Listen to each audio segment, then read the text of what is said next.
Goeiemiddag leerders. Welkom weer by hierdie sessie van besigheidstudie. Ons is besig om af te gaan. Dit is ons voorlaaste sessie vandag. En ons gaan vandag weer 'n hersieningssessie doen. Nou vandag gaan ek bygestaan word deur meneer Rodney Dayes. Meneer Rodney Dayes is 'n opvoeder by Maitland Sekondêr. En ons is baie bevoorreg om hom hier te hê, want hy's 'n baie ervare en wydbelese persoon. Rodney, wil jy iets vir die leerders sê? Leerders, goeiemiddag, onderwysers, baie welkom. En ons het net die beste vir julle. En ons glo dat julle gaan net die beste lewer. En leerders, glo in julle self, maar glo ook wat julle onderwysers vir julle sê, want hulle werk hard agter die skerms om vir julle die beste te gee. So, sit die skouer aan die wiel en maak 'n sukses van julle studies. Dankie Rodney. Maak net, ons Lester is ongelukkig in die bed met ernstige verkoue, maar ons wens vir hom ook alle sterkte toe. Leerders, wat behels hierdie sessie vandag? Onthou verlede week het ons gedoen afdeling A tipe vrae en afdeling B tipe vrae. Reg? Hierdie week gaan ons kyk na, weer eens, soos ons verlede week vir julle beloof het, ons gaan weer kyk na berekeninge, spesifiek na die beleggingsgedeelte, en dan gaan ons ook bietjie kyk na afdeling C, die opstel tipe vraag. Soos ons verstaan is dit mos ons leerders se Achilles heel, die een waarmee hulle sukkel die meeste. Maar nou kom ons begin hierdie sessie vandag, en ons kyk na beleggingsberekeninge. Ons gaan 2 tipe beleggingsberekeninge doen. Ons gaan opbrengs op belegging en ons gaan saamgestelde rente doen. So om hierdie sessie af te skop, gaan ons sommer vir meneer Dayes vra, meneer, kom verduidelik aan ons kinders, wat bedoel ons as ons praat van opbrengs op belegging? Wel, as ons praat van opbrengs op belegging, praat ons basis van die meting van die persentasie opbrengs op 'n bepaalde belegging. In ander woorde, wat ons eintlik sê is, ons wil bepaal watter dividende gaan ons op onze beleggings verdien. Goed. Maar nou onthou, om hierdie opbrengs te kan bereken, al wat julle hoef te onthou, is 'n bepaalde formule. Ja, die formule is bloot eenvoudig, né? Dit is die ekstra bedrag maal met 100, of kom ons maak dit makliker. Ons sê die ekstra bedrag oor die bedrag belê maal met 100 oor 1. Reg. Verder sê ons Lester, maar voordat ons voordat ons verder gaan. Ek sien Louris Fontein is ingeskakel. Hulle sê groete van meneer Lester. En dan sê ons Karkums is ingestapel en hulle kan nie wag vir besigheidstudie hersienings. Wel, ons hoop ons gaan aan julle verwagtinge voldoen. Kom ons gaan verder.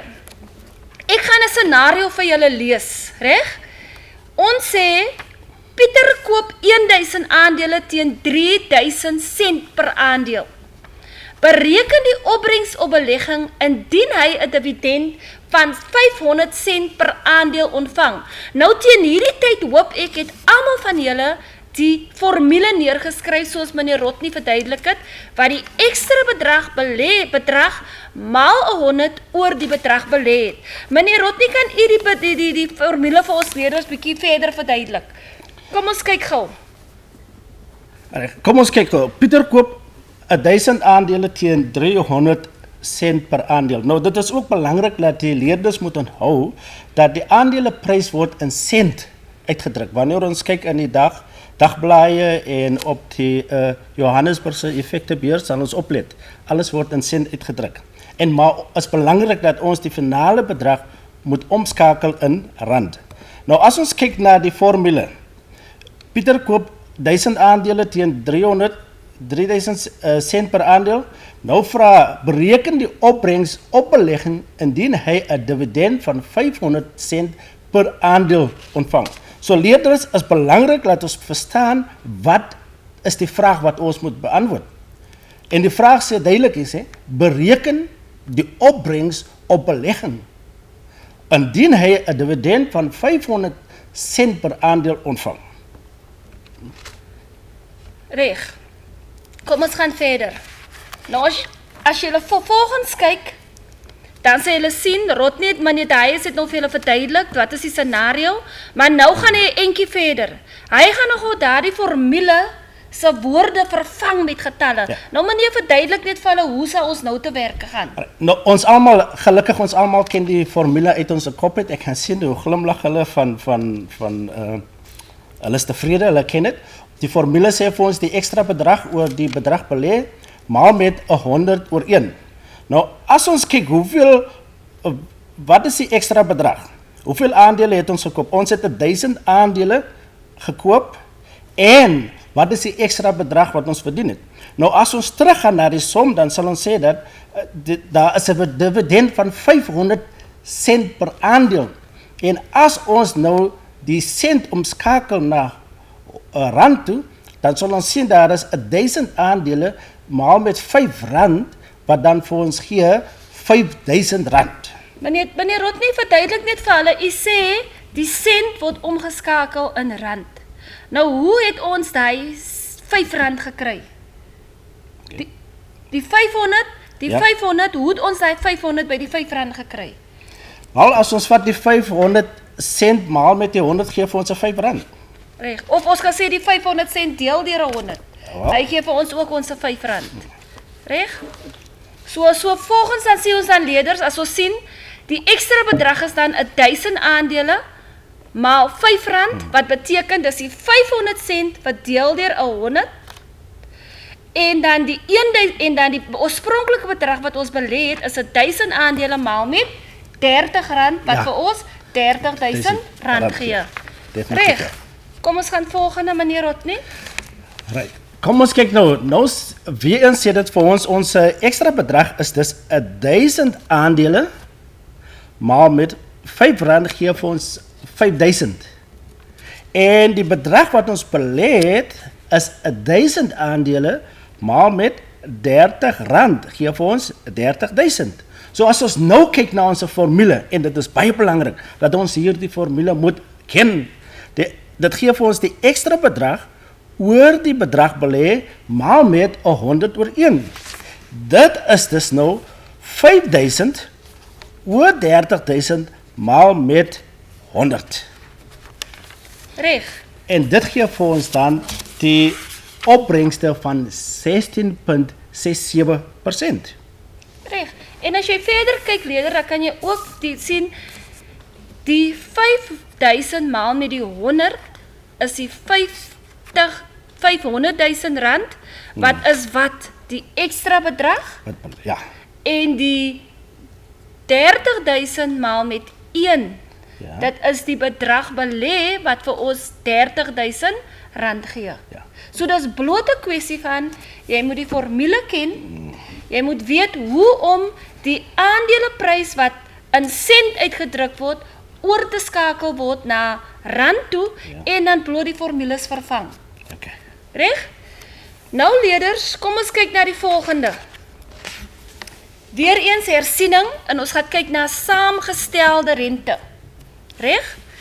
Nou ek gaan net inleidend gesels. Ek weet ons het verlede week het ons 'n lang bespreking oor saamgestelde rente gehad, maar ons bevind nog altyd dat ons leerders sukkel met die beantwoording van saamgestelde rente. En dis hoekom ons gedog het ons gaan nou net gou weer vandag se sessie met julle hierdeur gaan.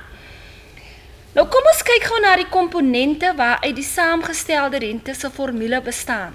Ons sê die formule is gelyk aan S is gelyk aan P hakkie 1 plus I hakkie N. Nou wat beteken die goed als meneer Dayes? Reg, kom ons kyk na S. S beteken dit is die totale bedrag. Nou weer eens as ons vra vir onsself wat beteken die totale bedrag? Die totale bedrag beteken die hoofsom plus die rente. Nou die hoofsom gee vir ons watter bedrag het ons belê en wat is ons rente wat ons verdien. So baie belangrik leerlinge, onthou die totale bedrag, dit is ons hoofsom wat ons belê het plus die rente wat ons verdien het op die hoofsom. Reg. So volgens kan ons verder gaan dan nou is daar nog 'n woordjie met letter met die naam van P en dis soos hy Rodney gesê het, die hoofsom, dit is die oorspronklike bedrag, soos ons dit eenvoudig moet maak. Reg? Jy het R100 belê wat die hoofsom gaan wees die P en jy het rente gekry van R5, wat die S gaan wees, die totale bedrag, want die totale bedrag gaan op die einde van die dag R105 wees. Definitief, daar stem ek saam met jou. En dan sien ons die I beteken die rentekoers per omskakelingsperiode. En sê vir ons, hoeveelheid, die aantal kere, wat is die aantal kere van die omskakelingsperiodes daar? Ja, kom ons kyk vervolgens. Daar kry ons hom. Die rentekoers per omskakelingperiode sê basies vir ons die aantal kere per jaar wat die rente bereken word. Of in eenvoudige taal wat die rente bygevoeg word. Reg? Kom ons kyk vervolgens. Weer eens, leerlinge, dit is baie belangrik dat ons vraag verstaan. So, die periode, die aantal kere is baie belangrik. Wanneer ons kyk na jaarliks, sal die omskakelingsperiode 1 wees. Omdat daar is, right, kom ons gaan verder. Wanneer dit halfjaarliks is, sal dit 2 wees. En wanneer dit kwartaalliks is, sal dit 4 wees. Nou, Lorraine, sê gou vir my man, as dit nou maandeliks is, hoeveel keer per jaar sal dit wees? Kom ons kyk gou of die leerders vir ons die antwoord kan gee. Ons gee vir julle so 'n sekonde voor ek dit nou beantwoord. As dit nou maandeliks is, dan hoeveel keer sal ons die rente, sal dit die omskakelingsperiode wees? Ons kyk gou, ons gee so 'n minuut kans. Die skole wat ingeskakel is, kom Lourens Fontein met 'n antwoord. Ons gaan nou vir hulle sê of hulle korrek is. Kom ons kyk gou. Wie kom vir ons nog met 'n antwoord deur? Reg. En ek sien nie, ja. Kom ons kyk gou of Lourens Fontein korrek is. Ja, nee, hulle is heeltemal reg. Wel gedaan, Lourens Fontein. So die rente gaan maandeliks bygevoeg word, wat beteken dit gaan 12 omskakelingperiodes het. Kom ons kyk na 'n voorbeeld, leerders. Reg? En ons sê dat die kwartaalliks, reg, kom ons kyk gou. Die rente, die saamgestelde rente is kwartaalliks en die omskakelingperiode is 4. Nou, leerders, weer eens, kom ons kyk na ons basiese formule. Ons basiese formule sê vir ons S is gelyk aan P hakkie 1 plus I hakkie N. Maar wanneer ons na die vraag kry, die vraag sê vir ons saamgestelde rente kwartaalliks bereken. Met ander woorde, hoeveel keer per jaar word die rente bereken? En as ons nou die omskakelingsperiode sien, dan sal ons oplet dat dit is 4. So kom ons kyk, wat sê is die formule vir die kwartaallikse? Reg. So daar het julle dit, soos Rodney verduidelik het, soos meneer Thijs verduidelik het. Ons praat nou hier van die S. Wie kan onthou wat is die S? Kan iemand hom vir ons gee? Dan praat ons hier van die P, onthou die S is die hoofsom, die P is die principal amount, dit wat jy oorspronklik belê het. 1, nou julle moenie vir julle worry oor daardie 1 nie. Die 1 is 'n konstant wat in die formule is. Ja. Sorg net wanneer jy die formule uitskryf, dat jy skryf daar 1 plus, soos meneer verduidelik het, die I staan vir die rentekoers. So ons gaan sê I verdeel deur 4. Ja, kan ek net 'n vraagie vra? Lorraine, maar nou, hoekom is dit I gedeel deur 4? En dan sien ek ook dat terselfdertyd daar is N maal met 4. Hoekom is dit so? Kom ons vat 'n eenvoudige voorbeeld. As die rentekoers 10% is en ons het kwartaalliks bygevoeg, meneer, dan kan ons nie elke kwartaal 10% byvoeg nie. Ons moet dus die 10% deel deur 4 om te bepaal watter deel van die 10% gaan ons elke kwartaal by die principal amount voeg. Verstaan nie? Want dit gaan nie sin maak om die rentekoers elke kwartaal 10% te maak nie. Dus kom gaan ons sê, omdat ons het 4 keer per kwartaal gaan bysit, sê ons 10 verdeel deur 4, dan weet ons presies watter persentasie ons elke kwartaal by moet voeg ten einde van die dag oor 'n periode van 4 kwartale 10% buite kan gevoeg het. Hoekom sê ons n maal met 4? Want as ons byvoorbeeld sê, jy gaan hom belê vir 5 jaar, reg? Maar hoeveel kwartale is daar in 5 jaar? Hoeveel kwartale is daar per jaar? 4 jaar. So wat gaan die aantal omskakelingsperiodes wees? Dit gaan wees 5 maal met 4, wat beteken dit gaan wees vir 20 kwartale gaan ons die rentekoers byvoeg. Ek hoop die leerders verstaan hom so. Reg? Kom ons kyk na die volgende. Ons doen gou 'n voorbeeld met julle. Kom ons kyk gou. Jabu belê 50.000 vir 3 jaar teen 'n rentekoers van 10% wat halfjaarliks saamgestel word. Nou leerders, weer eens, dit is belangrik dat ons verstaan wat word gevra. Jabu belê. Hoeveel belê? 50.000. Vir hoe lank? 3 jaar. Teen watter rentekoers? 10%. Maar, wat is die omskakelingsperiode? Halfjaarliks saamgestelde rente. Nou kom dit vir ons. Wat word gevra? Wat moet ons beantwoord? Rente wat Jabu sal ontvang na 3 jaar en rente op opbrengs van Jabu na 3 jaar. Reg, nou kom ons kyk gou. Hoe gaan ons dit benader, Rodney? Ons gaan sê, wat is die principal amount? Dit is die R50.000. Dit is die geld wat Jabu nou uit sy sak uitgevat het, die cheque uitgeskryf het, R50.000 en in die bank gaan belê dit. Reg, maar nou Rodney, kom ons kyk gou na I. Okay. Neem gou vir ons die I. I beteken teen watter rentekoers? Nou, as ons teruggaan, dan word daar gesê dat die rentekoers is 10%. Maar baie belangrik, leerders, die omskakelingperiode. In hierdie geval is dit halfjaarliks. So dit sal dus vir ons gee 0,10 gedeel deur 2, omdat dit halfjaarliks is. Presies, so dit beteken die rentekoers wat elke halfjaar bygevoeg gaan word, gaan 0,05 wees. Ja. Is dit so? Ja, Lorraine, kan ons gewoon net stop daar by U. Ons is nou in die gelukkige posisie dat die rentekoers is twee syfers. Maar wat van as die rentekoers nou 1 syfer is, 7%, 6%? Reg, kom ek wil hê die leerders moet die volgende onthou. Onthou wat ek nou sê, reg?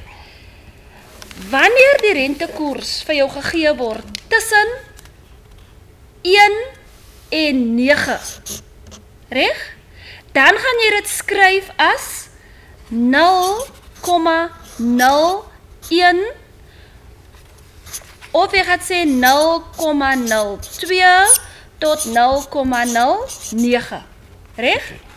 Maar wanneer die rentekoers 10% en hoër is, dan gaan jy dit skryf as 0,10.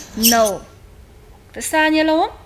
So wat beteken, as hy tussen 1% en 9% is, dan gaan jy te alle tye na die komma 'n 0 het.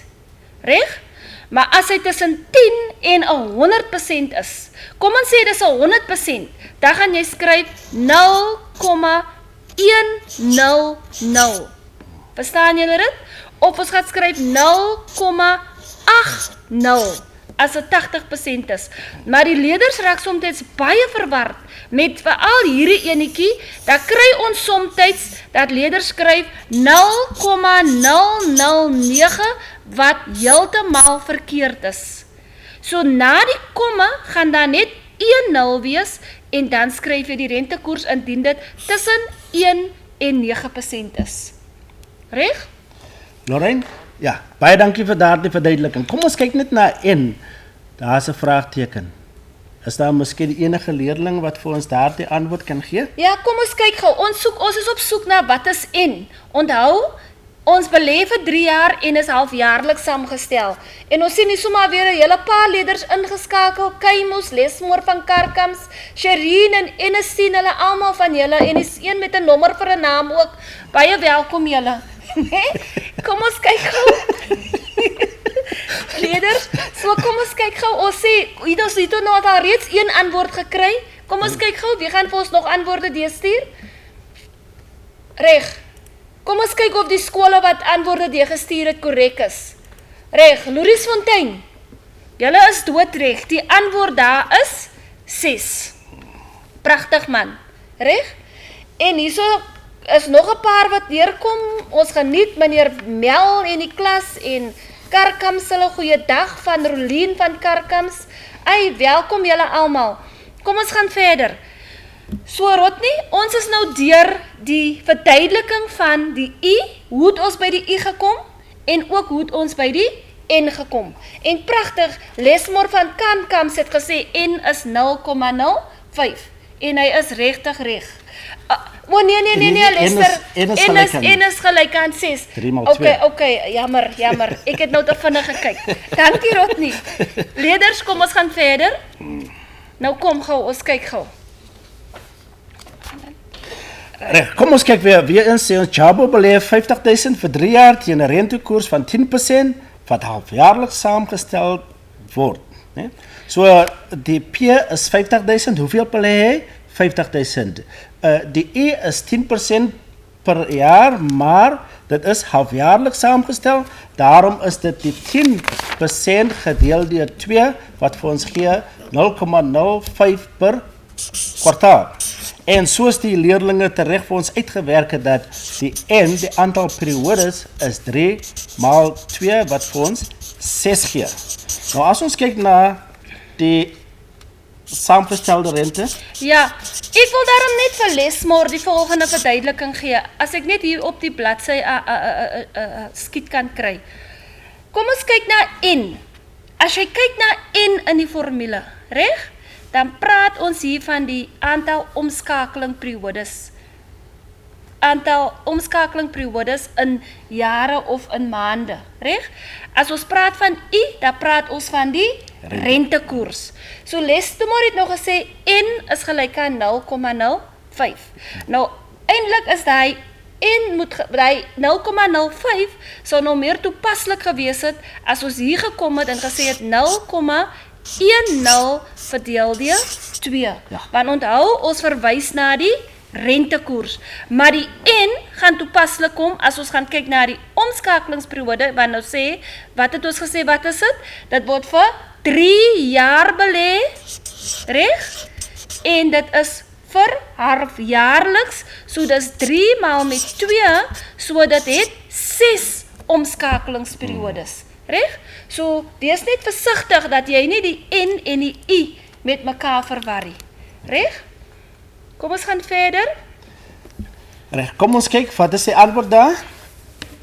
Die S is gelyk aan P HK1 plus I HK1 en ons het R50.000 belê HK1 plus 0,05 HK6 en ons almal weet nou hoe ons die 1,05 gekry het as ook die 6 daar buitekant die HK. En nou gee dit vir ons 'n totale bedrag van 67.000. Lorraine, jong, wat is daar die 67.000 rand nou, jong? Onthou julle, ons het net al gepraat van die S en ons het gepraat van die P, reg? Nou as een van julle gou vir my kan sê, watter een van die twee is die 67.000 rand? Is dit die S? Nou moet julle onthou wat ons gesê het, wat dit beteken. So is dit die S of is dit die P? Kom gou, ons gaan kyk. Wie gaan vir ons nou sê, watter een van die twee is die 67.000 rand? Reg. Ek dink hulle hak vas. Maar kom, ons praat gou hierdeur.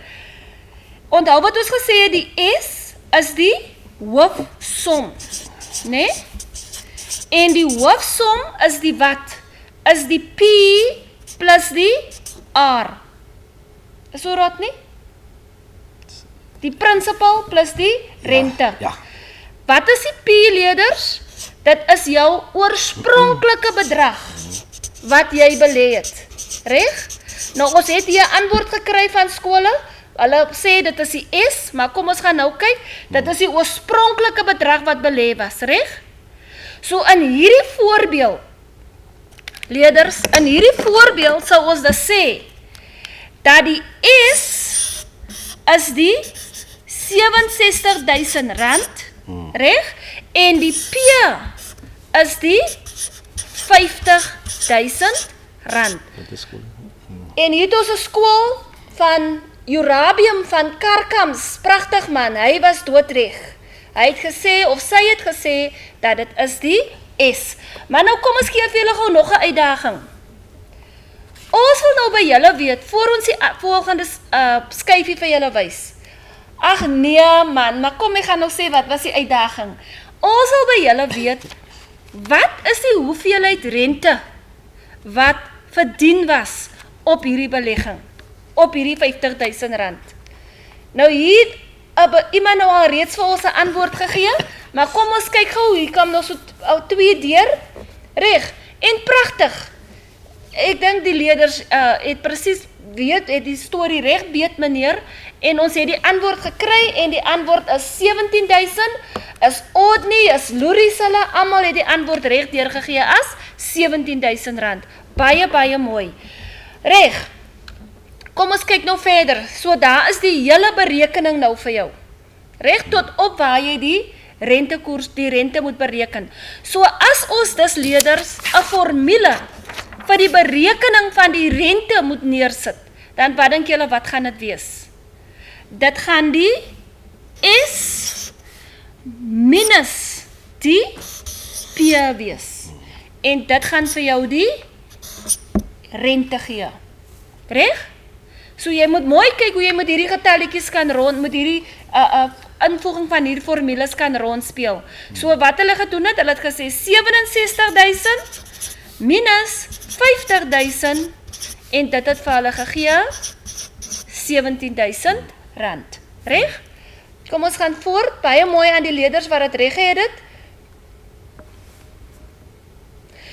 Is een neder wat sê, ek wil net weet as mens nie op sakrekenaar afrond nie en werk met rougetalle, dan kry jy antwoord as 67,78 Jy sien, Lester, ek het nou nie die sakrekenaar gebring nie, maar Lester het vir julle verlede week presies gewys hoe om dit te doen. Nou ons beloof voor ons volgende week se sessie begin, dan gaan ons weer deur die sakrekenaar met jy. As jy daardie bedrag gekry het, dan moet jy iewers iets verkeerd in die sakrekenaar ingedruk het.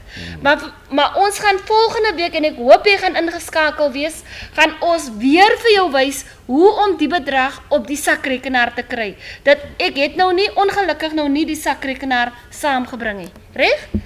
Kom ons gaan aan. Volgende. Jabu se belegging op opbrengste. Reg? Dit wil sê, ons wil nou kyk, wat was die persentasie opbrengs wat Jabu bereik het? Reg? Rodney, wil jy die leerders AD neem? Ja, kom ons kyk van dit. Ons wil nou weet, die rente wat verdien is 17.000. Maar nou ons wil bepaal wat is die persentasie. Met ander woorde, die R17.000 moet ons nou omskakel in 'n persentasie. Die 17.000 oor 50.000 maal met 100. Nou Lorraine, ek weet nou nie so mooi nie. Ek is nie seker nie, waarvoor is die 17.000? Waarvoor is die 50.000? En die leerders moet my asseblief tog help. So, hoekom is dit maal met 100? Reg. Kom, ek wil net gou vir julle verduidelik hoekom die 17.000, wat is die 17.000 en wat is die 50.000, reg? Nou kom ons kyk. Die 17.000, onthou julle, dit was die rente wat verdien was. Onthou julle? Ons het mos gesê, dit is die S minus die P en dit het vir ons die I gegee. Reg? Nou onthou julle die 17.000, as ek net die getalle vir julle kan byvoeg, net om vir julle heeltemal deur die prentjie te vat, het ons gesê, die S was gewees, as ek reg is, R67.000 minus R50.000 en toe kry ons die I as R17.000. Reg so? So wat beteken, die I wat ons hier het, is die R17.000. Wat ons gaat in hierdie kant sit. Daarom het ons daar 'n bedrag van R17.000. Die P wat ons het, dit gaan wees die 50.000 wat ons daar het, wat is die oorspronklike bedrag. So dit gaan wees R50.000, reg?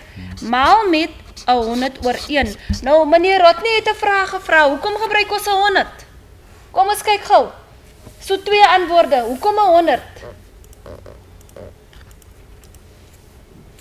Reg, kom nou, moenie bang wees om te antwoord nie. Reg, kom ons verduidelik vir jou hoekom 100. Onthou, wat soek ons? Ons soek Jabu se belegging op opbrengs, maar ons soek dit in persentasie. Reg? En wanneer ons met persentasie werk, dan iets in persentasie wil uitdruk, dan druk ons dit uit in term van 100. So dit beteken, Jabu se opbrengs op sy belegging, soos julle die antwoord daar sien, was gewees 34%. Reg? Kom ons kyk na die volgende. Reg, kom ons kyk. Elton belê R10.000 vir 'n periode van 5 jaar teen 'n rentekoers van 7.5% wat kwartaalliks saamgestel word. Nou kom ons kyk weer. Hoeveel belê Elton? 10.000. Vir hoe lank belê hy dit? 5 jaar. Teen watter rentekoers? 7.5%. Die omskakelingsperiode is nou kwartaalliks. Kwartaalliks beteken hoeveel kwartale is in 'n jaar? So daar het ons die antwoord van 4 omskakelingsperiodes per jaar. Kom ons kyk gou of die leerders vir ons kan uithelp hierso. Ons is nou op soek, julle moet nou vir ons gou sê, wat is die omskakelingsperiode? Ons het nou hier, dit is kwartaalliks, wat is hoeveel keer per jaar gaan die rente bygevoeg word? Kan ons net eers met die antwoord begin. Laat ons net erkenning gee dat Kylien van Karkams, sy het die antwoord reg gehad, né? Sy het gesê dit is omdat ons persentasie bereken. Reg? Nou Junita van Karkams het vir ons 'n antwoord gestuur. Nou ons wil weet hoeveel keer per jaar gaan wat is die rentekoers wat per renteperiode bygevoeg gaan word? Reg? Onthou die renteperiode is kwartaalliks. So kom ons kyk gou. Meneer Rodney, ons het 'n antwoord hierso van 20. Junita van Karkams, hoërskool. Sy sê dis 20. Reg? Kom ons kyk. Pragtig. Hoe het sy 20 gekry? Sy het gesê ek het spesifiek die N genoem. Want ek wil nou gekyk het, pragtig, Groenberg is op 20. Welkom Groenberg. Groenberg is daar in die Oeverberg, né? Nou, ek het spesifiek die woordjie N genoem, want ek wil nog gekyk het hoeveel van julle gaan vang wat ek probeer sê, reg? So N is gelyk aan 5 maal 4 is 5 jaar met hoeveel kwartale per jaar? 4 kwartale per jaar, so N is gelyk aan 20. Pragtig aan die leerders wat dit reg het. Nou gaan ons vir julle vra, hoeveel is die omskakelingsrentekoers per kwartaal? Nou moet julle vir ons daarmee help. Die omskakelingsrentekoers. Reg? Ok, ek gaan gou weer terug, laat julle nie moet sien hoeveel dit is nie. Hoeveel is die omskakelingsrentekoers? Onthou, dis per jaar. Wat moet jy met die 7.5 doen? Nog geen antwoord? Nou kom ons trek gou deur. Ons sê die 0.075. Nou sien julle wat nou hier verander word. Hierso sê ons 7.5%. So wat raak die rentekoers nou as jy dit gaan verdeel? Jy gaan sê 0.075 verdeel deur 4. Korrek? So jou omskakelingsrentekoers per kwartaal gaan wees, volgens wat ons op die bord het, 0.01875. As enige een van julle nou 'n sakrekenaar het, dan behoort julle die antwoord te kry. Reg? So wat is die nuwe ding wat nou hier bykom? Sal jy 'n rentekoers kry waar jy kry 6,5 of 7,5 of 3,5? Dan gaan jy dit neerskryf as 0,035. Het julle hom? So jy moet nou die een ook in gedagte hou, behalwe vir 1 tot 9 en van 10 af op, hou in gedagte hoe jy dit gaan skryf sou dit 'n rentekoers met 'n desimaal is. Reg? So Rodney, gaan jy dit verder neem? Ja, leerlinge, ons kan ons nog kyk so gou. baie gesels oor rentekoerse, maar ek raak net 'n bietjie die opsteltipe vrae. Ja, ons gaan nou die opsteltipe vrae. So ons gaan net vinnig vir jou, dit is die antwoord wat jy sou gekry het, jou rente, jou oorspronklike bedrag. Maar ek is seker teen die tyd het julle dit al alles uitbereken. Nou leerders, vir eers gaan ons nou afbeweeg van rente. Reg? Ag nee. Ons gaan nou afbeweeg van rente en ons gaan begin met die opsteltipe vrae. Dit is mos julle almal se Achilleshiel, né? Weet julle wat is Achilleshiel? Julle almal sukkel met, dit is julle almal se olifant. Nou kom ons kyk gou of ons nou hierdie olifant bietjie vir julle kan help. Nou ek wil net so inleidend met julle praat, net om vas te stel. Teen een vra sommige van julle ook soms waaroor moet ons die opstel skryf? Maar dis belangrik, onthou. Ons doen aan met jou 4 leeruitkomste deur die jaar, so ons wil op die einde van die dag kyk. Kan hierdie leerder 'n verband trek tussen al hierdie werk wat hy gedoen het? Dit wil sê ons kyk na verskeie idees, ons kyk na vakkennis wat jy moet toepas, hoe jy die kennis wat jy opgedoen het in die jaar op nuwe situasies kan toepas, sodat jy hierdie kennis jou eie kan maak. Want dit gaan mos nou nie vir ons veel baat is, 'n onderwyser heel jaar hierdie vragtewerk op jou afstoot, maar daar's nêrens dat ons kan bepaal of jy dit jou eie gemaak het nie. En dit is dit vir ons belangrik, hoekom jy 'n opstel moet skryf. Nou, Rodney gaan net vir jou op die volgende doen. Wat doen jy wanneer jy die opstelvraag beantwoord? Nommer 1. Dit is belangrik leerlinge, dat jy die vraag goed, ek meen baie goed moet lees. Jy moet presies weet wat word gevra en dan moet jy die vraag, al jou inligting moet jy organiseer onder daardie onderwerp, né? En sistematies en logies asseblief. En asseblief, baie belangrik, kry 'n wyeer, dieper begrip van die leeruitkomste en assesseringsstandaarde en motiveer die antwoorde asseblief. Ja, jy moet kan motiveer, jy moet kan substansieer, jy moet kan ontleed.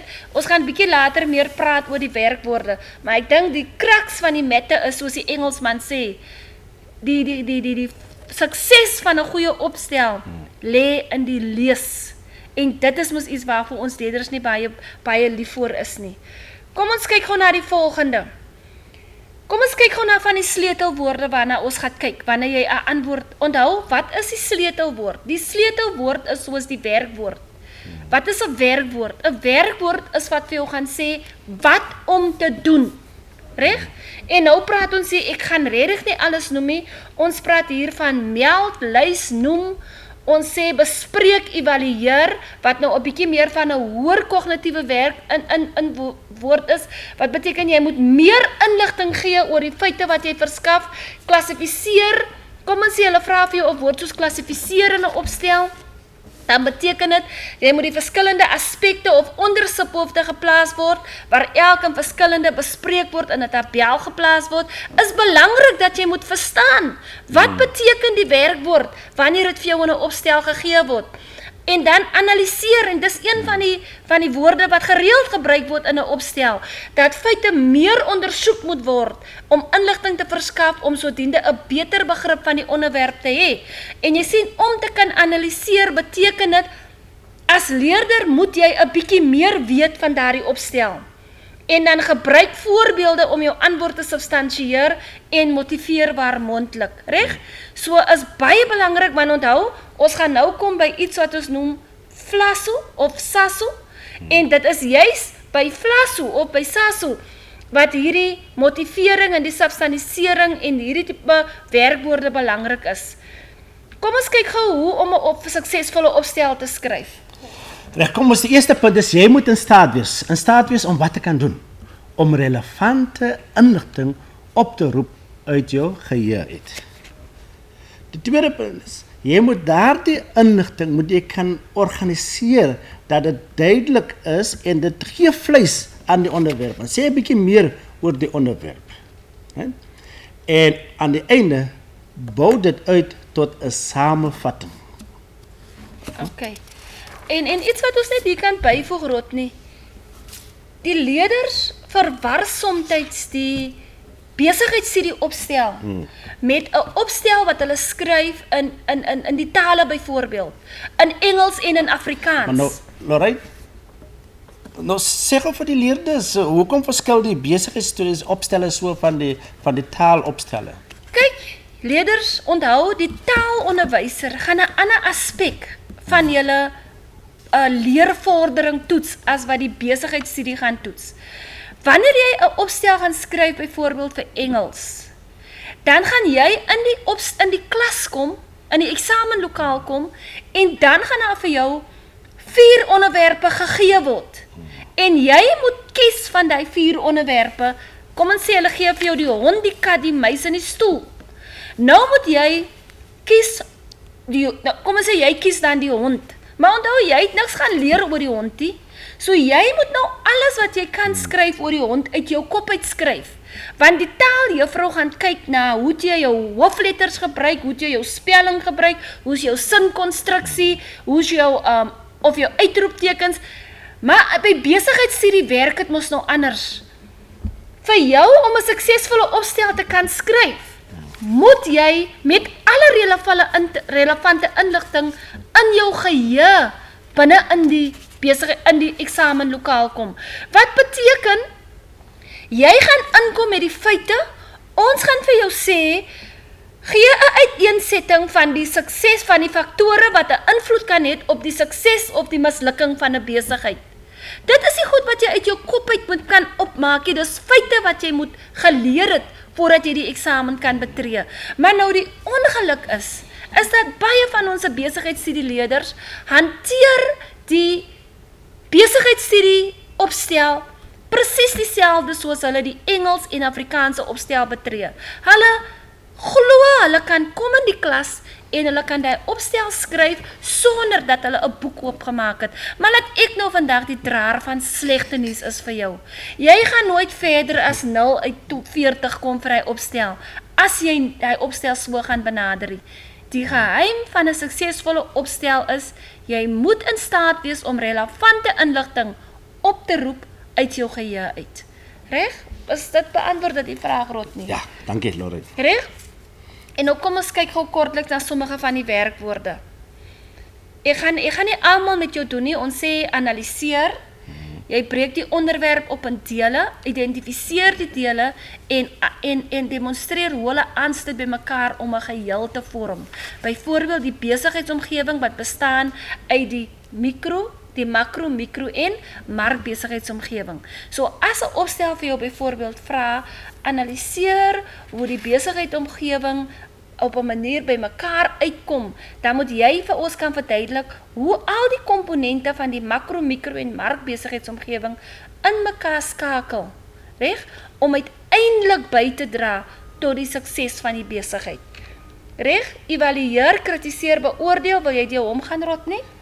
Wel, evalueer, kom ons kyk net, ontwikkel 'n kriteria wat duidelik is en bepaal of die elemente voldoen aan daardie standaarde, byvoorbeeld elemente van besigheidssukses of mislukkings.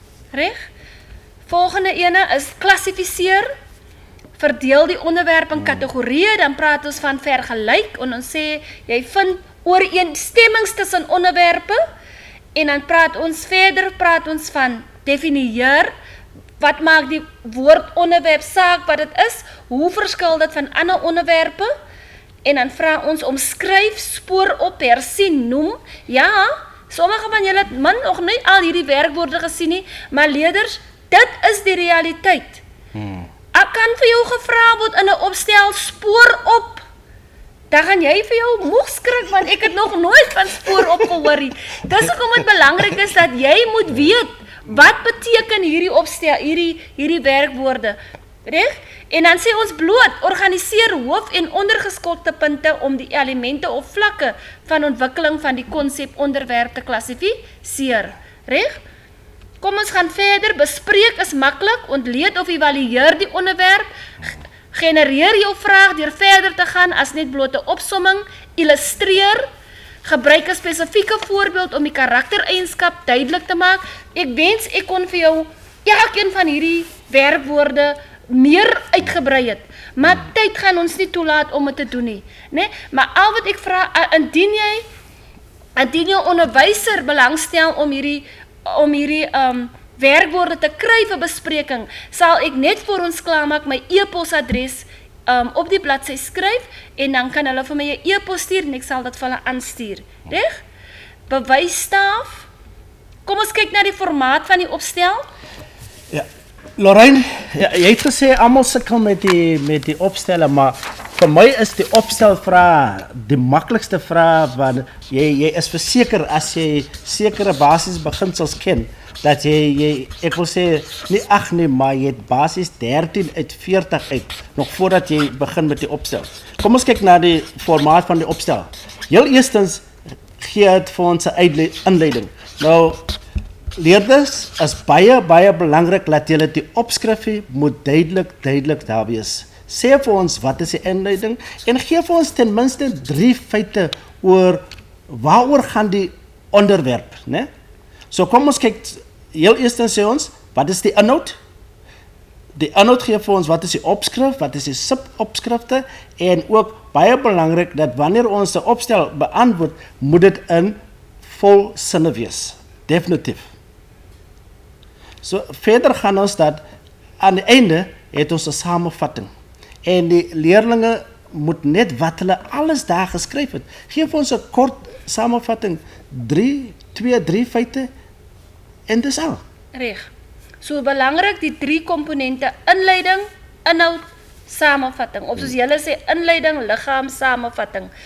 En dan is hier die 8 punte wat leerders gewoonlik maar deur die drein trek. Dit is die struktuur, dit is die analise, dit is die sintese en dit is die oorspronklikheid.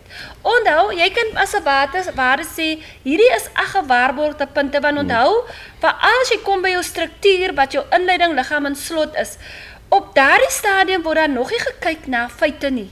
Die feite gaan gemerk word wanneer ons kyk na die 32 punte.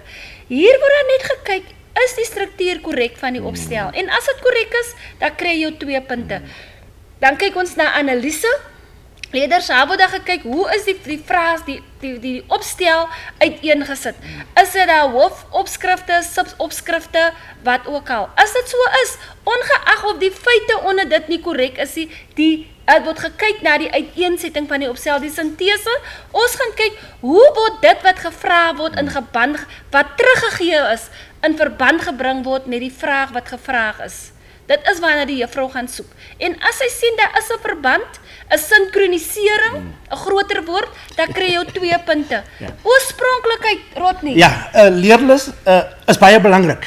Almal van ons lees elke dag koerante en dit is so belangrik dat ons daaglikse voorbeelde moet inbring, sodat die onderwyser kan sê, nee, maar my leerder weet presies wat aangaan. Baie dankie. Reg, en nou kom ons kyk gou weer na die inleiding. Ons gaan nie verder uitbrei nie. Ons sê daar is 'n inleidende paragraaf, reg? Die uitlegstruktuur. Ons vra, was die leerder in staat deur gebruik te maak van voorbeelde, ontleding en interpretasie, het die leerder sy haar insig in die vak gedemonstreer deur die onderwerp en deur inligting om 'n begrip van die onderwerp te toon. Sintese. Is die leerders in staat om al die konsepte op te som in 'n logiese samevatting? Presies soos ek nou gesê het.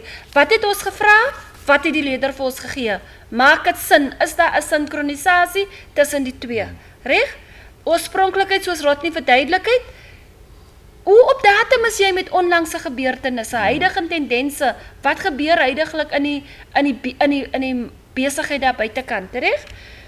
Konsolidasie. En ons gaan gou net gebruik die September 2013 vraestel van die Wes-Kaapse Onderwysdepartement. Soos ek sê, ek gaan my e-posadres gee, soos opvoeders hierdie vraestel ook wil hê, is hulle baie welkom om my te e-pos. Reg?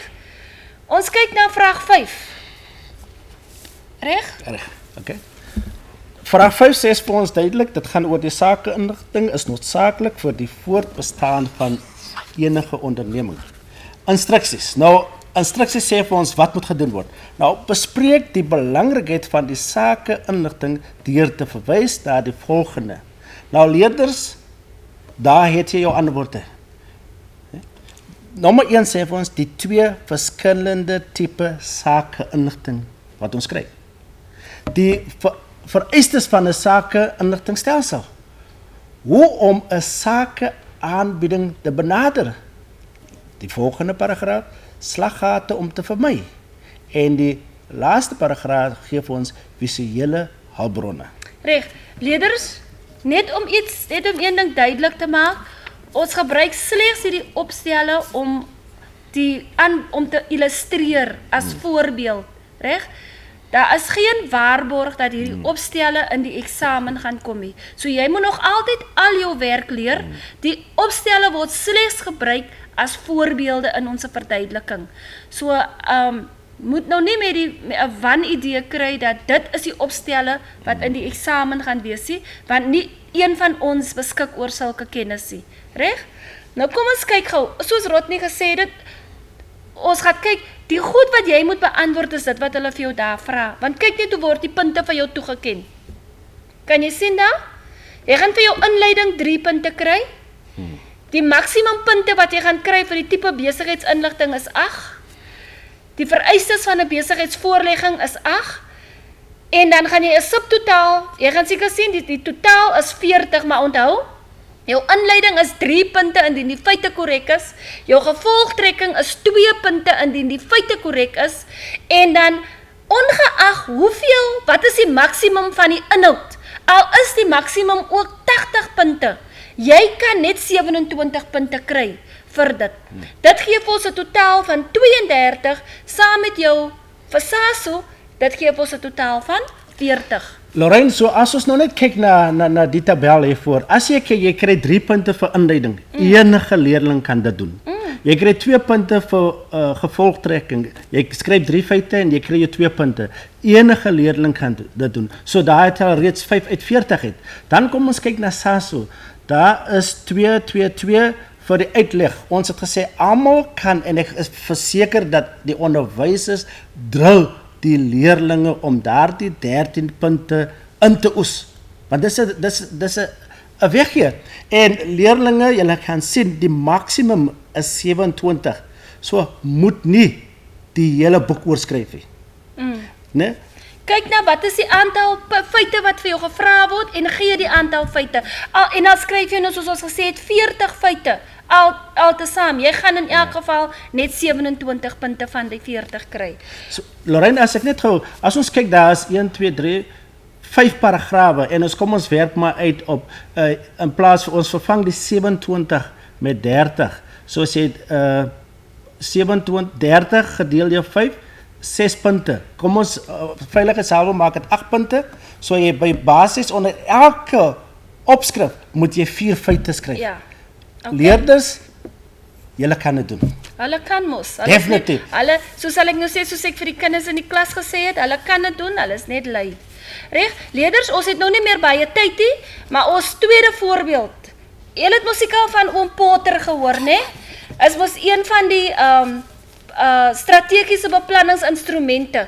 Nou ons het nou net die vraag vir julle gegee, maar kom ons kyk gou. Hulle vra gebruik bogenoemde inligting in die scenario om 'n Porter-analise op te stel en jy moet die 5 kragte verduidelik.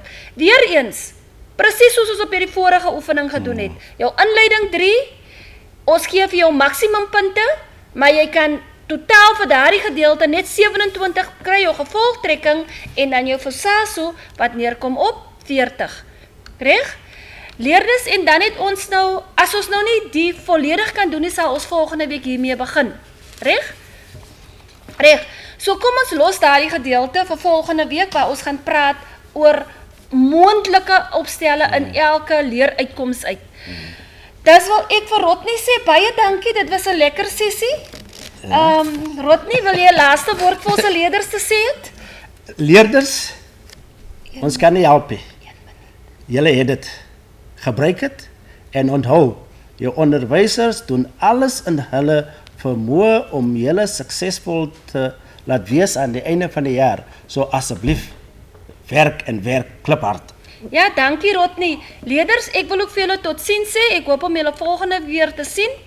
En soos ek beloof het, kan hierso is die e-posadres indien opvoeders belangstel in die vraestel.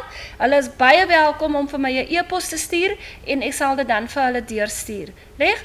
Maar vir eers sê ons vir julle totsiens en leerders asseblief, julle kan dit doen. So ons hoop om wonderlike uitslae in die Noord-Kaap en in die Wes-Kaap te kry in verlede jaar. Reg? Volgende jaar. Totsiens tot volgende week. Bye bye.